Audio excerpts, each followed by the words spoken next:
AT&T recently announced that it would be purchasing Time Warner for $85 billion. Now, many politicians are silent, and of course, Hillary Clinton has remained silent because Time Warner is her ninth largest donor, so obviously she tacitly approves of this deal by taking their money. But there is someone who's speaking out against this, and that person is Bernie Sanders. So he penned a letter to Assistant Attorney General Renata Hess, which reads, "Dear Acting Assistant Attorney General Hess, I'm writing to urge you to block the proposed merger of AT&T and Time Warner. This proposed merger is just the latest effort to shrink our media landscape, stifle competition and diversity of content, and provide consumers with less while charging them more. Whether to approve this merger is a critical decision for the department, but it is even more consequential for our democracy. Our democracy thrives when there's a diversity of viewpoints and when citizens have unlimited access to information. Analysts have called the proposed deal a seismic shift for the media and technology sectors, with a giant telephone company gaining control over hugely valuable brands spanning television, film, sports, news, video games, and mobile and residential internet service. As you noted recently, when speaking about the corrosive effects of antitrust when companies harm competition, choking off competition, or agreeing with rivals not to compete, they infect the economy with unfairness by accumulating power that the few can wield at the expense of the broader American public.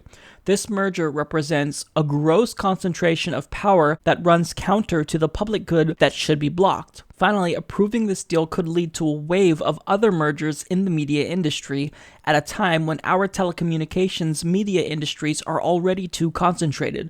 We should be focused on opening those markets to more competition, not less. The media and telecommunications landscape is changing. It is important that public policy concerns guide these changes so that we may preserve our democratic discourse and open competitive markets for speech and commerce.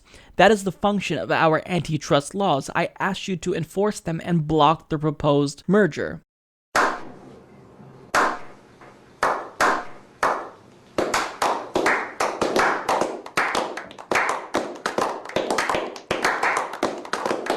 So Bernie Sanders is absolutely doing the right thing by trying to block this purchase because he's not waiting for polls to see where the American people lies. He knows that this does, in fact, violate antitrust laws, and it sets up a gigantic monopoly and allows AT&T to control the narrative around many different sectors. I mean, radio, television, video games.